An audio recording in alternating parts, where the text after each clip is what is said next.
where Earth's brutal retaliation stunned the Galactic Council into silence. The Great Hall of Nexus Prime fell silent as Ambassador Thomas Drake entered.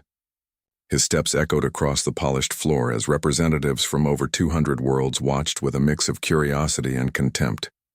The circular chamber, built to showcase the unity of the galaxy's civilizations, felt more like a court where Earth stood permanently accused.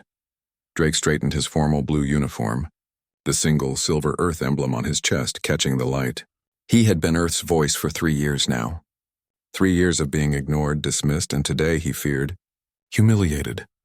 Ambassador Drake, announced the automated system, representative of Earth, recognized by the Galactic Council. The Virene delegates, with their tall, slender frames and iridescent skin, shifted in their elevated seats. Supreme Delegate Zoran, leader of the most powerful faction in the council, leaned forward. His elongated fingers formed a steeple as his four eyes narrowed at the human. Ambassador Drake wishes to present evidence of attacks against human colonies, continued the system voice. The council will now review. Drake touched his wrist device and the central hologram activated. Images of destruction filled the air above them. Buildings reduced to ash, farmland scorched, and the broken remains of defensive systems. The colony of New Horizon, humanity's farthest settlement, had been devastated. 3 days ago, Drake began, his voice steady despite his anger. New Horizon was attacked. Over 4,000 human lives were lost. Our investigation has found weapon signatures matching Virene military technology. A murmur rippled through the chamber. The Virene were known for their aggressive expansion, but direct attacks on established colonies violated council law. Soren rose from his seat, his silver robes flowing around his thin body. These are fabrications. The Virene Empire categorically denies any involvement in whatever tragedy befell your outlying settlement. The evidence is clear, Drake countered, enlarging a portion of the hologram showing fragments of weapons with distinct markings. These are Virene pulse cannons. The energy signature is unmistakable. Delegate Maro of the Palaxian Confederation, a longtime ally of the Virene, spoke next.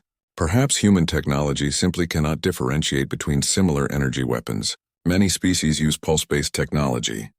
Drake had expected this. The Council had been systematically undermining human interests since Earth joined 50 years ago.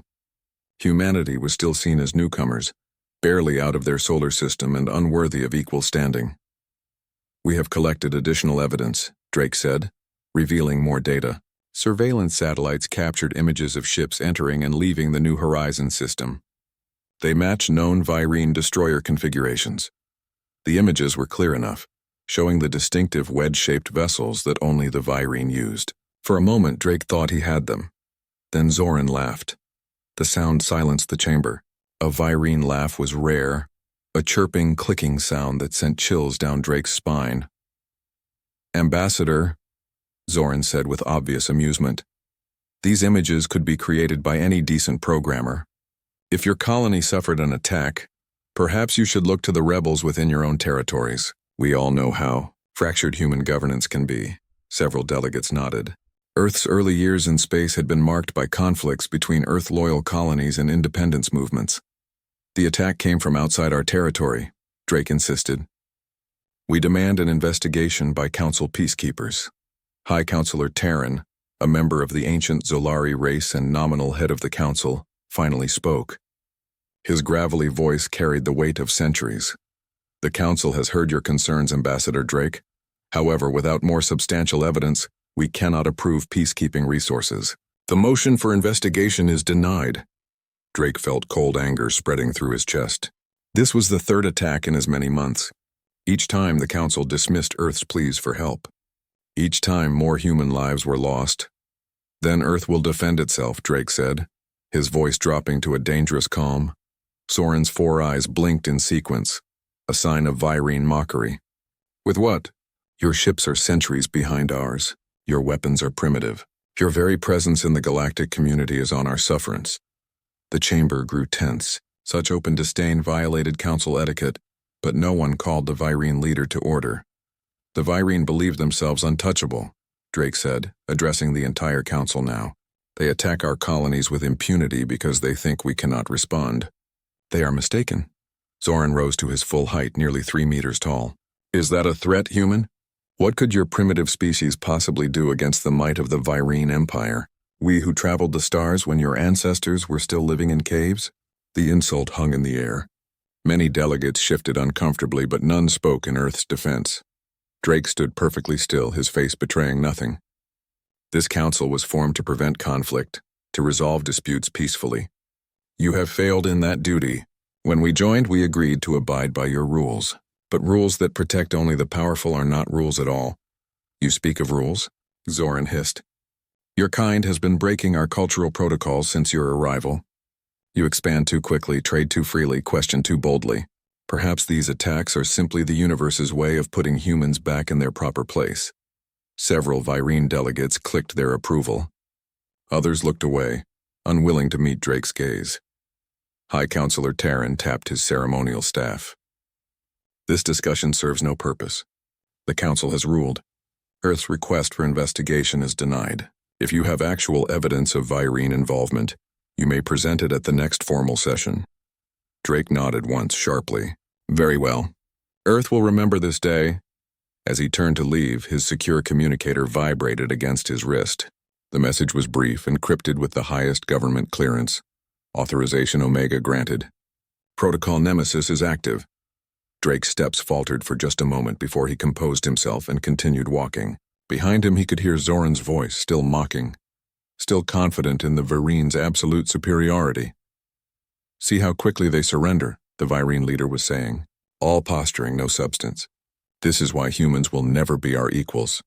The chamber doors closed behind Drake. Outside, his aide, Eliza Reeves, waited with obvious concern on her face. They denied the investigation, she said. It wasn't a question. Drake nodded, his expression grim as they walked toward the Earth Embassy wing of the station. I received the message, he said quietly. Omega authorization. Eliza's eyes widened. They're really doing it? After all these years? The President and Joint Command have made their decision. The Virene have gone too far. They entered a secure room within the embassy, where Drake activated the highest level of privacy screening. The air hummed as energy fields blocked all possible surveillance. What happens now? Eliza asked, her voice barely above a whisper. Drake looked out the viewport at the stars beyond. Somewhere out there, Earth's response was already in motion. Now, he said, we show them exactly what humanity is capable of. On the other side of the station, the Virene delegation celebrated their political victory, unaware that within days the galaxy would never view humanity the same way again. Earth's brutal retaliation stunned the Galactic Council into silence. The underground military facility beneath the Rocky Mountains hummed with activity.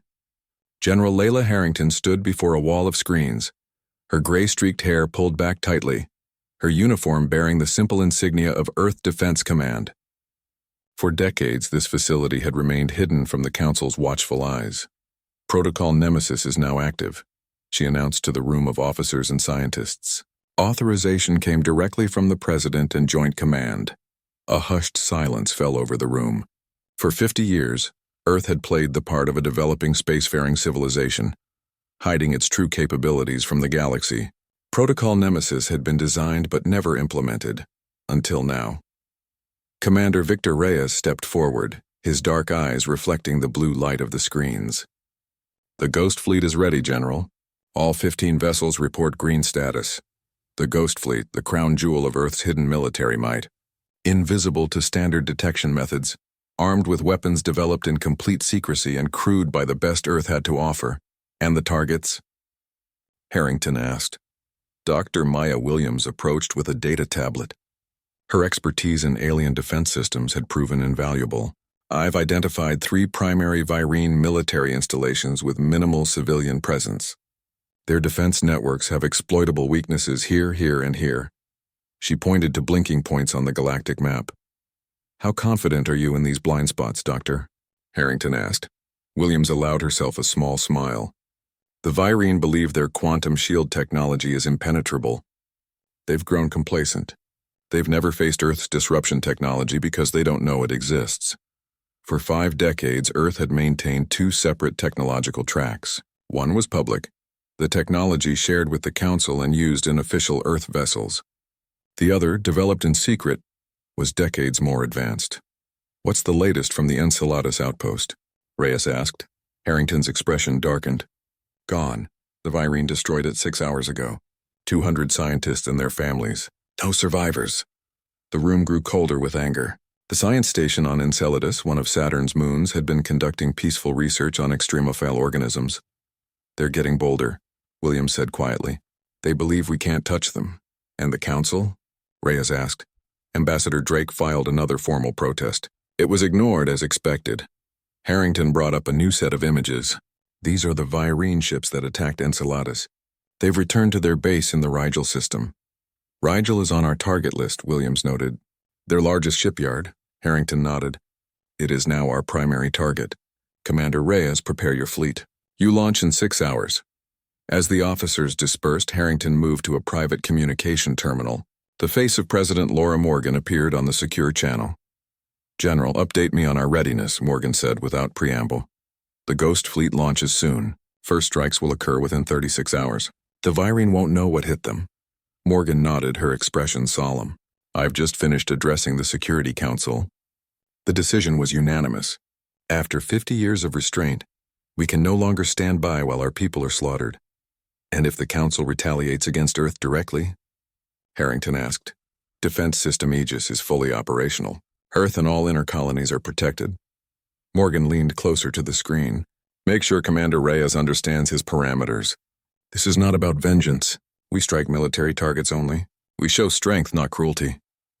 "Understood, Madam President."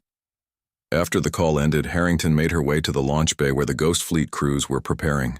These ships had never been deployed in actual combat. They had trained for this moment for years, but theory was about to become reality. Commander Reyes was briefing his captains when Harrington arrived. The group straightened at her presence. "At ease," she said. "You all understand the gravity of what we're about to do. For half a century, humanity has played by the Council's rules. We've been patient. We've been diplomatic. And in return, our colonies have been attacked, our people killed, our grievances ignored." She looked at each face in turn. "Today that changes. Today we show the galaxy that humanity will not be bullied or dismissed. But we do this our way, with precision, with restraint, and with absolute clarity of purpose." Reyes nodded. "My crews understand the mission parameters. Military targets only. Minimal loss of life." "The Virene won't show the same restraint," one of the captains said. "No," Harrington agreed. "They won't. That's the difference between us and them. Remember that when you're out there." As the briefing concluded, Reyes remained behind with Harrington. "There's something else, isn't there?" he asked quietly. Harrington hesitated. "Our intelligence suggests the Virene are planning something bigger. The attacks on our colonies may be just the beginning. A full-scale invasion? Possibly. They've been moving significant forces to staging areas near our territory. We've detected unusual communication patterns between the Virene and several other Council species." Reyes frowned. "They're building a coalition against us. That's our assessment. This first strike isn't just about retaliation, Victor. It's about disrupting whatever they're planning before they can implement it." In another section of the facility, Dr. Maya Williams was making final adjustments to the targeting systems. Her assistant, Raj Patel, worked alongside her. "Do you think this will start a war?" Raj asked, his voice low. Williams didn't look up from her work. "The war already started when they attacked New Horizon. The difference is now we're fighting back. The Council will be furious. The Council has been deliberately blind to Virene aggression for decades. Maybe this will open their eyes." Across the room, a communication specialist called out, "Dr. Williams, we're detecting unusual transmission patterns leaving the solar system." Williams hurried over. The display showed energy signatures unlike anything in their database. "Can you decode it?" she asked. "No, ma'am. It's not using any known protocol. It's as if it's not meant for communication at all." Williams studied the pattern, her expert mind racing. "It's a probe. The Virene are scanning our system. For what? They're looking for what we've been hiding." She straightened up. "They won't find anything. Our encryption and cloaking technology is beyond anything they can imagine." She turned to face the room. "Double-check all security protocols. Make sure everything remains hidden until the moment we strike.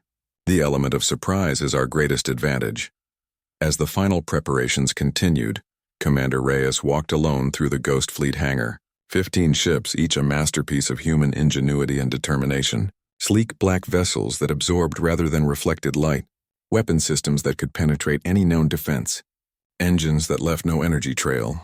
His flagship, the Nemesis, waited at the center. For years, he had trained his crews for a day he hoped would never come. Now, facing the reality of combat, he felt not fear, but a cold resolve. The Virene had mistaken patience for weakness. They had convinced the Council that humans were primitive, barely worth notice. In 3 days, that perception would be shattered forever. Reyes placed his hand on the hull of the Nemesis. "Time to show them who we really are," he whispered. Above the hidden facility, on the surface of a seemingly ordinary military base, night was falling across the mountains. In space, Council observation satellites passed overhead, seeing nothing unusual. To all outward appearances, Earth continued its normal activities, apparently resigned to the Council's dismissal of their complaints. The greatest deception in galactic history was about to be revealed, and no one beyond a select few humans had any idea what was coming. Earth's brutal retaliation stunned the Galactic Council into silence. Supreme Delegate Zoran stood at the viewport of his private chambers on Nexus Prime, admiring the massive Virene warships that had recently arrived to ensure the peace. In reality, they were a show of force, a reminder to the Council of who truly held power in this part of the galaxy. His aide, Telvik, entered with a bow. "Supreme Delegate, preparations for the operation against the human territories are proceeding as planned. Our allies have pledged their support." Zoran's 4 eyes blinked in satisfaction. "Excellent. The humans have become too troublesome. Their constant complaints about our legitimate expansion activities are tiresome. Some Council members have expressed concerns about the scale of our planned response," Telvik noted cautiously. "Their concerns are noted and ignored," Zoran said dismissively. "The humans need to be taught their place. Once we control their outer colonies, they will understand the natural order of things." A sharp tone interrupted their conversation. Telvik checked the communication panel, his expression shifting to confusion. "Supreme Delegate, we're receiving multiple emergency signals from our military bases in the Rigel, Procyon, and Vega systems." Zoran turned sharply. "What kind of emergencies?" "Unknown, sir. The messages are fragmented. They appear to be under attack, but—" Telvik stopped, listening to his earpiece. "That's impossible." "What is impossible?" Zoran demanded. "The bases report they're under attack by unknown forces, but our sensors detect no enemy ships in those systems." Zoran rushed to the command console, pushing Telvik aside. The displays showed chaos. The Rigel shipyard, pride of the Virene fleet, was burning. Defense stations in the Procyon system were going dark one by one. The military headquarters on Vega III was reporting catastrophic system failures. "Find who is responsible," Zoran shouted. "Deploy our response fleets immediately." "Sir," Telvik said, his voice shaking. "The attack on the Rigel shipyard. Surveillance footage is coming in." The screen showed blurry images of destruction, but no attacking ships were visible. Weapons fire seemed to come from empty space, striking with impossible precision. "Magnify and enhance," Zoran ordered. The image quality improved slightly. For just a moment, a dark shape became visible as it passed through a cloud of debris. The shape was unmistakably a ship, but unlike any design Zoran had ever seen. "Identify that vessel," he demanded. Telvik worked the controls frantically. "No match in our database, sir. It's using some kind of advanced cloaking technology." Zoran's mind raced. "The humans," he said quietly. "This is their doing." "Impossible," Telvik argued. "Human technology is decades behind ours. They don't have cloaking capabilities this advanced. They don't have weapons that could penetrate our defenses." "Then who?" Zoran hissed. Before Telvik could answer, the communication panel lit up again. "Supreme Delegate, the Council is calling an emergency session. Your presence is required immediately." The Council chamber was in chaos when Zoran arrived. Delegates shouted over one another as reports of the attacks spread. High Councilor Terran struggled to maintain order. "Silence," Terran finally roared, his ancient voice cutting through the noise. "We will address this crisis with the dignity befitting this council." The room gradually quieted. All eyes turned to Zoran as he took his place. "Supreme Delegate," Terran said gravely, 3 of your military installations have been attacked simultaneously. Do you know who is responsible? Zoran's skin flushed with anger. "I believe the humans are behind this outrage. I demand immediate sanctions against Earth." A murmur ran through the chamber. Many delegates looked skeptical. Ambassador Drake entered the chamber, his face a mask of calm. He took his seat without acknowledging the accusing stares. Ambassador Drake, Terran said, the Virene accuse Earth of attacking their military bases. What say you to this charge? Drake stood slowly. Earth has no official comment at this time. The chamber erupted again. Zoran rose to his full height. No comment. Your species attacks our sovereign territory, destroys our property, kills our people, and you have no comment. Drake met his gaze steadily. Just as you had no comment when New Horizon was destroyed. Just as this council had no comment when Enceladus was attacked. No comment seems to be the diplomatic standard these days. This is admission of guilt, Zoran shouted. I have admitted nothing, Drake replied coolly. I merely observed that silence seems to be an acceptable response to accusations in this chamber. High Counselor Terran intervened. Ambassador Drake, if Earth is responsible for these attacks, it constitutes an act of war against a council member.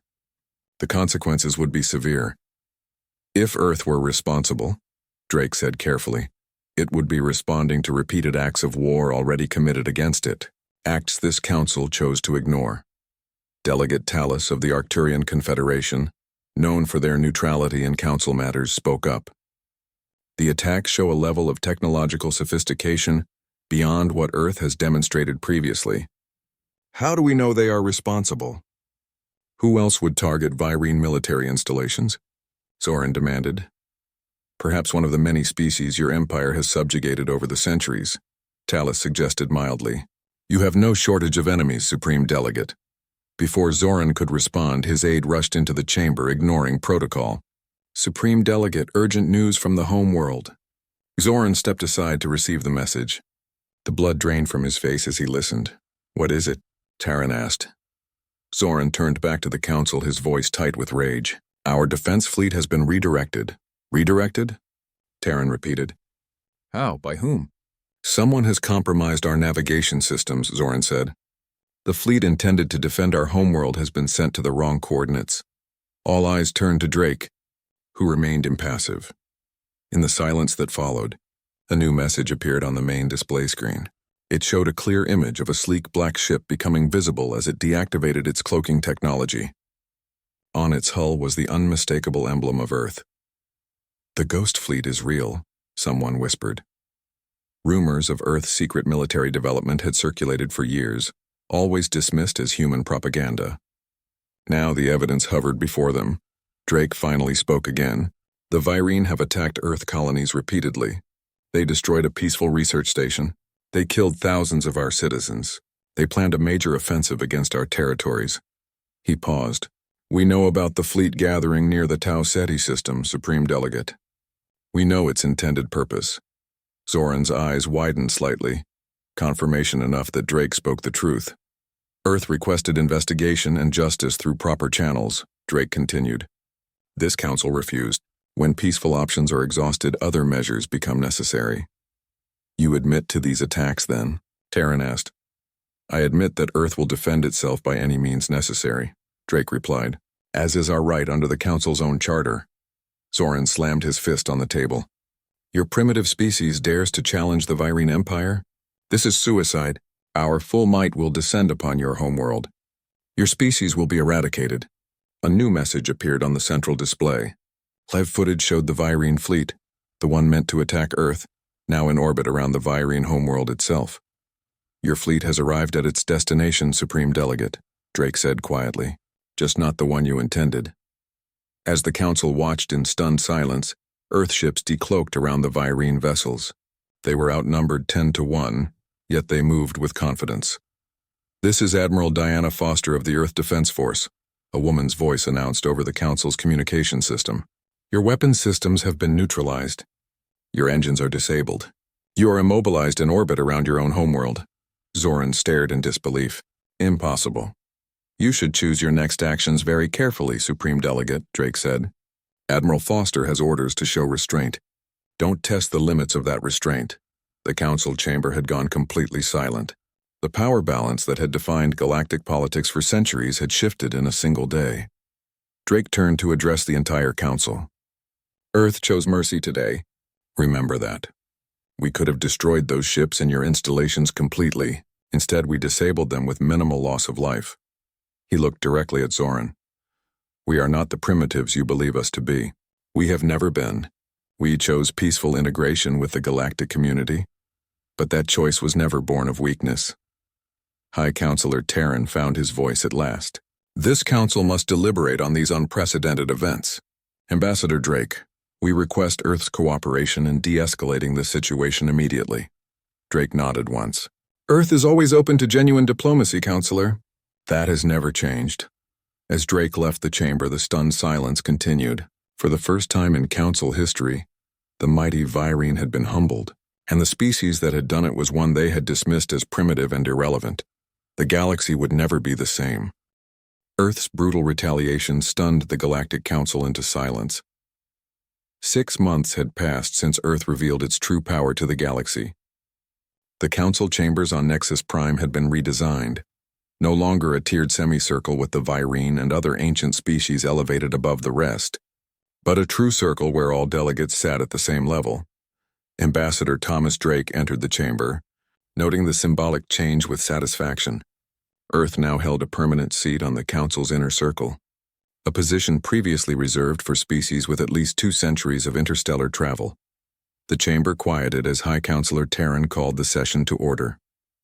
Supreme Delegate Zoran was conspicuously absent, replaced by Reform Delegate Varan, a younger Virene who had risen to power in the political upheaval following the crisis. This council is now in session, Terran announced. Our agenda today includes the final terms of the reparation agreement between the Virene Empire and Earth. Varan rose, his slender form tense but controlled. The Virene Provisional Government has reviewed the terms and finds them acceptable. The admission clearly pained him. We will commence payments to the affected human colonies immediately. Drake nodded acknowledgement. The payments were substantial, material and financial resources to rebuild the destroyed settlements. More important was the public admission of guilt and the formal apology the Virene had issued. Earth accepts these terms, Drake said simply. Terran moved to the next item. The Council will now consider the proposal for the Mutual Defense Accord, submitted jointly by Earth and the Tellarian Alliance. This was the true victory, a new security framework that would protect developing species from the kind of predatory behavior the Virene had engaged in for centuries. Under the Accord, an attack on any signatory would trigger a response from all members. As the details were discussed, Drake reflected on how quickly the galaxy had changed. The revelation of Earth's advanced technology had shocked the Council, but the release of evidence documenting Virene crimes had changed the political landscape completely. Smaller species that had suffered silently for generations suddenly found their voice. Older powers that had enabled Virene aggression faced internal political crises as their citizens learned the truth. After the formal session ended, Drake met with General Layla Harrington, who had arrived at Nexus Prime for a special briefing. They spoke in a secure room in the Earth Embassy. The Virene are still testing our defenses, Harrington reported. Minor probes, nothing serious yet. They're trying to understand how our technology works. Drake wasn't surprised. They can't accept that humanity surpassed them. Their entire civilization is built on the belief in their technological superiority. They still have substantial military resources, Harrington cautioned. The Ghost Fleet neutralized their primary forces, but they have reserves, and they have allies who are equally unhappy with the new order. Which is why the Defense Accord is so important, Drake noted. It creates a counterbalance. Species that were previously too weak individually can now stand together. Harrington nodded, but her expression remained serious. There's something else, Thomas. Something we didn't anticipate. What is it? Dr. Williams and her team detected unusual energy signatures at the edge of explored space. Similar to readings we've encountered before, but much stronger. Drake frowned. The Void Collective? Possibly. The patterns match what we detected 3 years ago when we lost contact with the Proxima Centauri outpost. Harrington pulled up a star chart on her secure tablet.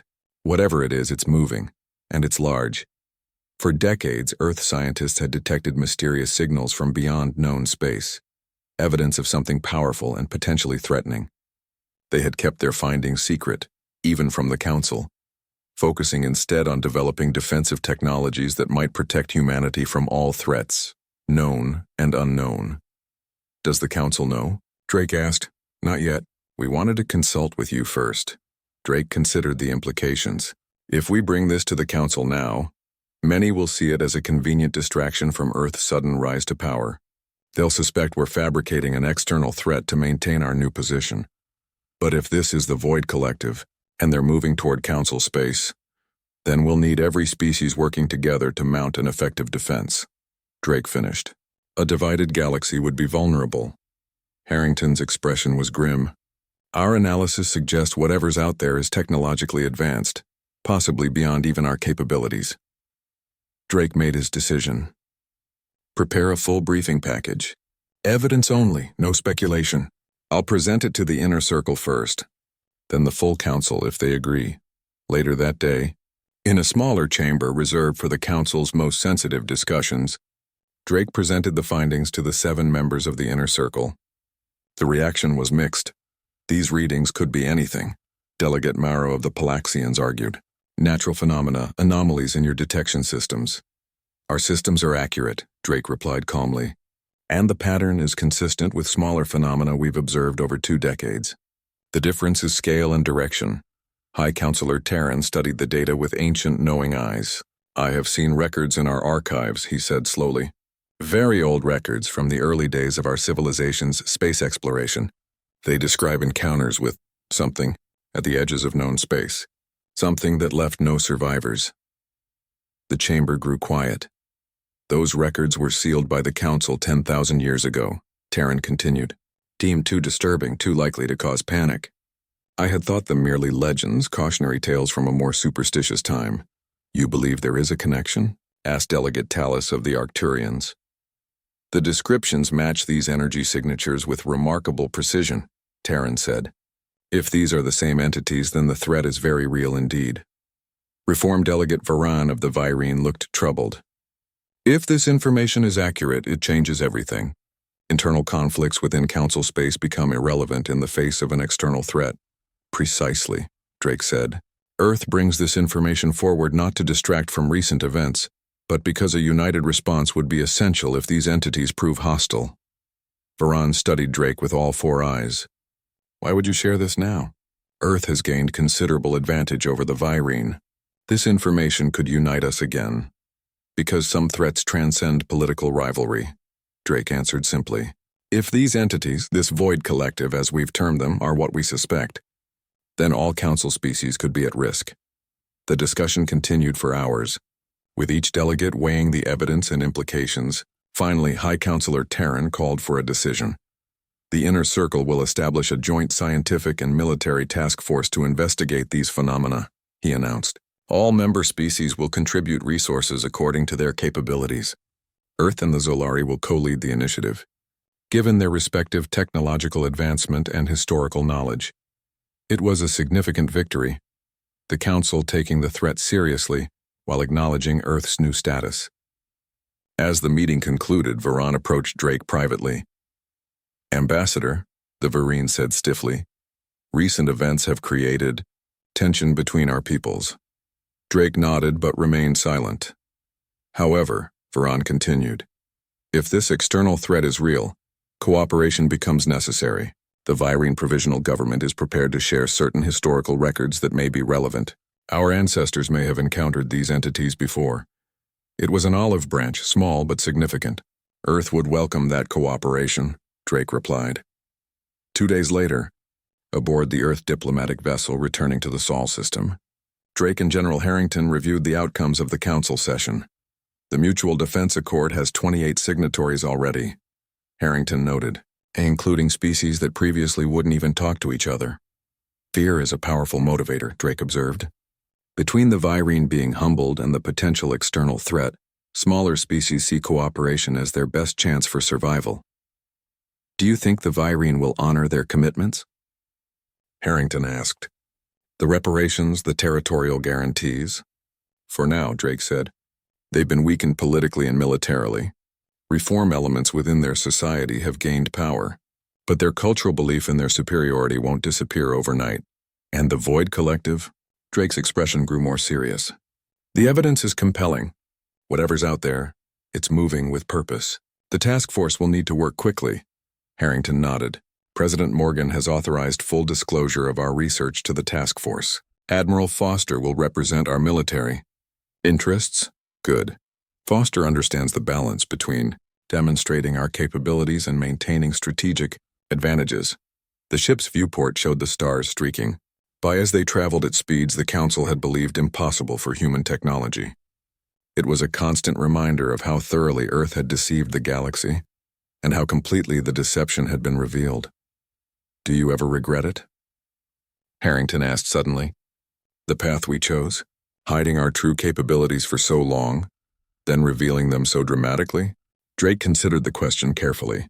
I regret the necessity, he said finally. I regret that peaceful